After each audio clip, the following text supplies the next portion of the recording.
Team team পানি খেতে আসো। চলে এসেছে পানি খাওয়ার জন্য। আমার টিম টিম খাবারের চেয়েও পানি খায় বেশি। এদেরকে এখন এই পুকুরে ছাড়বো, এরা এই পুকুরে গোসল করবে। হ্যালো বন্ধুরা, কেমন আছেন সবাই? আশা করি অনেক অনেক ভালো আছেন। আমি এমডি রাব্বি হাওলাদার চলে আসলাম আপনাদের মাঝে আরেকটি নতুন ভিডিও নিয়ে। আজ ভিডিও শুরুতে আমি আমার দেশি হাঁসের বাচ্চাগুলো দেখাবো, তারপরে আমার অন্যান্য পোষা প্রাণীগুলো দেখাবো। তাহলে চলুন হাঁসের বাচ্চাগুলো দেখাই আপনাদেরকে। এই হচ্ছে আমার কিউট হাঁসের বাচ্চাগুলো। হাঁসের বাচ্চাগুলোকে আমি এই ছোটো খাঁচার ভিতরে রেখেছি, যেহেতু এরা এখনও অনেক ছোট। যখন বড় হবে এদেরকে আরেক জায়গায় রাখবো। এদেরকে এখন খাঁচা থেকে বাইরে বের করি, তারপর আপনাদেরকে দেখাই। আসো আসো, এই যে দেখুন কত সুন্দর হাঁসের বাচ্চা। তুমিও আসো, নাও এখানে খাবার খাবার খাও। বাচ্চাগুলো এখন নিজে নিজে খেতে পারে, দেখুন খাওয়ার চেষ্টা করতেছে। নাও নাও খাবার নাও, দেখুন কিভাবে তাকায়। এই নাও। সাদা বাচ্চাটা মাশাল্লাহ কত সুন্দর লাগে, কালো বাচ্চাটাও সুন্দর লাগে, কিন্তু সাদা বাচ্চাটা একটু বেশি সুন্দর লাগে। আমাদের হাঁসের ডিম থেকে সাদা বাচ্চা একদমই ফুটে না, কেন জানি এবার সাদা বাচ্চা ফুটেছে। বাচ্চারা তোমরা এখানে খাবার খাও, আমি আমার বন্ধুদেরকে আমার অন্য পোষা প্রাণীগুলোকে দেখাই। দেশি হাঁসের বাচ্চাগুলো তো দেখানো হয়ে গেছে, এখন আপনাদেরকে আমার চীনা হাঁসের বাচ্চাগুলো দেখাবো। তাহলে চলুন চীনা হাঁসের বাচ্চাগুলো দেখাই আপনাদেরকে। আমার এই চীনা হাঁসের বাচ্চাগুলোকে আজকে গোসল করাবো। কি তোমরা গোসল করবা?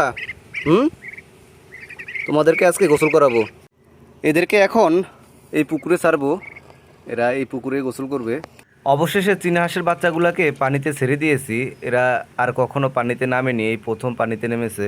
চীনা হাঁস কিন্তু পানিতে একদমই কম থাকে, তারা উপরে থাকতেই অনেক পছন্দ করে। গোসল করো, করো গোসল। ডুব দাও, ডুব দাও, ডুব দাও, গোসল করো। গোসল করা শুরু করে দিয়েছে, ভালো করে গোসল করো। বাচ্চাগুলোর পানিতে থাকার একদমই অভ্যাস নেই, এরা পানিতে থাকতে থাকতে অভ্যাস হয়ে যাবে। চীনা হাঁসের বাচ্চাগুলো এখানে থাকুক, আপনাদেরকে আমার টিম টিমকে দেখাই। টিম টিমকে এর আগের ভিডিওতে দেখানো হয় নাই। এই হচ্ছে আমার টিম টিম। কে টিম টিম, ক্ষুধা লেগেছে তোমার? হাতে উঠো তাহলে। এই তো গুড, টিম টিম আমার হাতে উঠে গেছে। টিম টিম হাতে উঠতে পারে এখন, আবার চলে গেছে। টিম টিম আসো আসো, হাতের উপর উঠো, লাফ দাও। এই তো আবার উঠে গেছে। টিম টিমের অনেক ক্ষুধা লেগেছে। টিম টিম নাও, হাতে উঠে খাও। টিম টিম হাতে উঠো, আবার উঠো।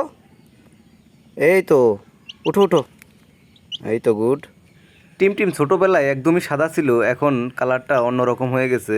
আমার টুকটুকিও ছোটোবেলায় সাদা ছিল টিম টিমের মতো, এখন অন্যরকম হয়ে গেছে। যাই হোক, টিম টিম মনে হচ্ছে পানি খাবে, এখন টিম টিমকে পানি খেতে দিতে হবে। টিম টিম পানি খেতে আসো। চলে এসেছে পানি খাওয়ার জন্য। আমার টিম টিম খাবারের চেয়েও পানি খায় বেশি, দেখুন কিভাবে পানি খায়। পানি খেতে খেতে পেট ফুলে যাবে, তারপরও পানি খাবে।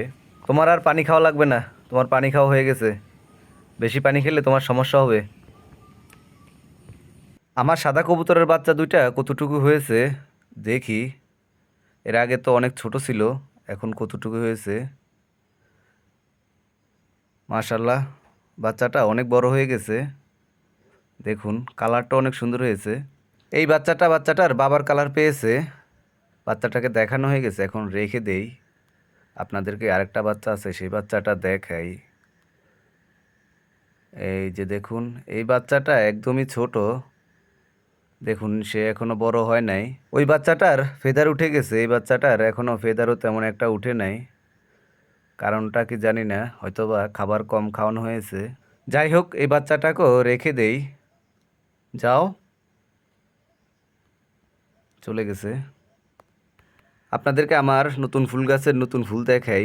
এই যে দেখুন, এখানে অনেকগুলা ফুল ফুটেছে। এখানে একটা ফুল ফুটেছে, এই ফুলটা অনেক সুন্দর লাগে। আর একটা ফুল ফুটেছে, এইটাও অনেক সুন্দর লাগে, এইটাও অনেক সুন্দর লাগে। সবগুলো ফুলই অনেক সুন্দর লাগে। আমার পাখির খাঁচার ভিতরে পিঁপড়া উঠেছে, এই যে দেখুন খাবারের ভিতরে পিঁপড়া ধরেছে। এই খাবারগুলো এখন সরিয়ে ফেলতে হবে। এই খাবারগুলোকে ফেলে দিয়ে আবার নতুন করে খাবার দিতে হবে। এই খাবারের ভিতরে অনেক পিঁপড়া। খাবারের পাত্রটাকে খাঁচার ভিতর থেকে সরিয়ে ফেললাম, এখন পিঁপড়াও চলে যাবে। আপনাদেরকে আমার রোজকে দেখাই, এই যে দেখুন হাড়ের ভিতরে একা বসে আছে। এখনো রোজের জন্য সঙ্গী আনা হয় নাই, অতি শীঘ্রই সঙ্গী নিয়ে আসবো। রোজে এমন করে হাড়ের ভিতরে সবসময় বসে থাকে মন খারাপ করে। তো বন্ধুরা, রোজকে দেখানো হয়ে গেছে, আবার পরে আপনাদেরকে দেখাবো। তো বন্ধুরা, ভিডিওটি শেষ অবধি দেখার জন্য আপনাদেরকে অনেক অনেক ধন্যবাদ। ভালো থাকবেন সবসময়। আল্লাহ হাফেজ।